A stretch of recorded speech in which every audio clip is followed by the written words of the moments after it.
سلام، امیدوارم که حال دلتون خوب باشه. من محمد هستم از کانال اس دیزاینر. امروز قراره لوگویی که مشاهده میکنید رو طراحی کنیم. اگه خوشتون حتما لایک و سابسکرایب یادتون نره. با استفاده از ابزار الیپس تولز دایره میکشیم در حدود همین اندازه.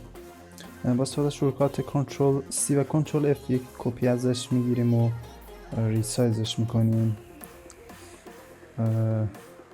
کنم همین اندازه کفایت کنه. رنگش رو به سفید تغییر میدم، کم کوچیک‌تر باشه کنم بهتره. خیلی خوب. توجه کنید که استروک نداشته باشم. استروکش رو برمی‌دارم و از پت فایندر ادغامشون میکنیم. خیلی خوب. با ابزار پن تول بقیه شکل رو هم کامل میکنیم. فقط یکم پیش من یادم رفت که بهتون بگم وقتی دایره‌تون رو میکشید شیفت و آلت رو نگه دارید همزمان تا دایره‌تون به صورت کامل و از در واقع وسط کشیده بشه.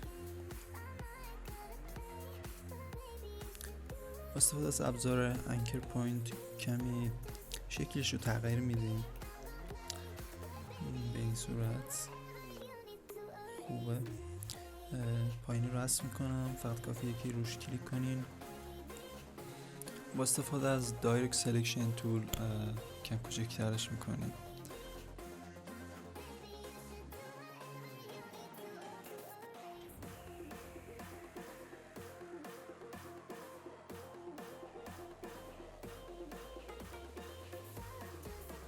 همش رو انتخاب کنید و از پت فایندر باز اقدامش میکنیم تا تقریبا شیپمون کامل شده باشه. فقط استفاده از رکتنگ تول میخوایم که کمی بریدگی ایجاد کنیم پایینش.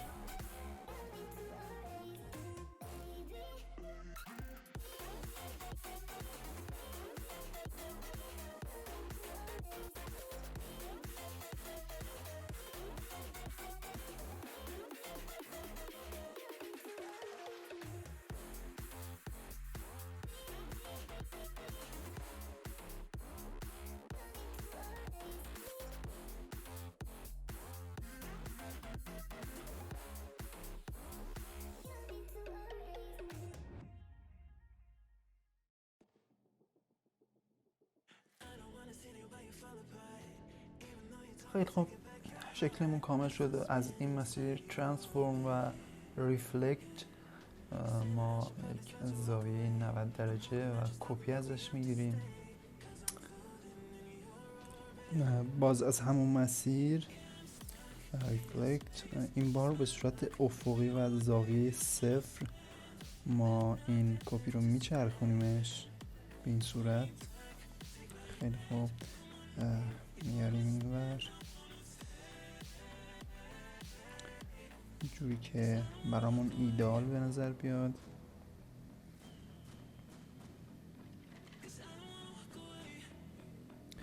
خیلی خوب، همین خوبه. خب با استفاده از دایرکت سلکشن تول ما نقطه‌های کناری انکرها رو میگیریم و میکشیم به این صورت. همینطور این نقطه. خیلی خوب.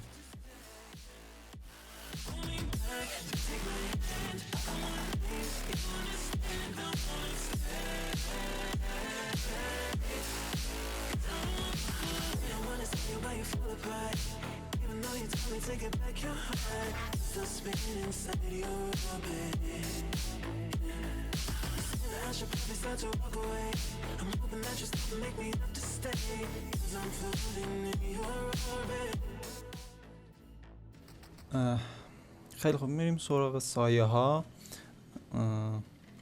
آلت رو نگه دارید و شیپ رو بکشید و دوباره از روی همون. خیلی خوب، و هر دور انتخاب کنید و ادغام کنید. جایی که مونده رو با پاکن در واقع پاکش میکنیم و بسیار خوب انتقالش میدیم زیر شیپ اولمون دوممون فرق نداره. اپاسیتی روی 50% و از مسیر بلور و گزینه اول رو انتخاب میکنیم و این مقدار. شادو رو انتخاب میکنیم، کلیک راست، ارنج و سند تو بک رو انتخاب میکنیم تا زیر در واقع شیپ اولمون قرار بگیره.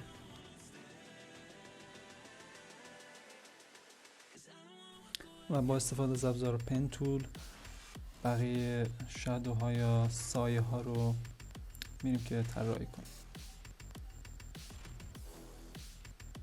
این صورت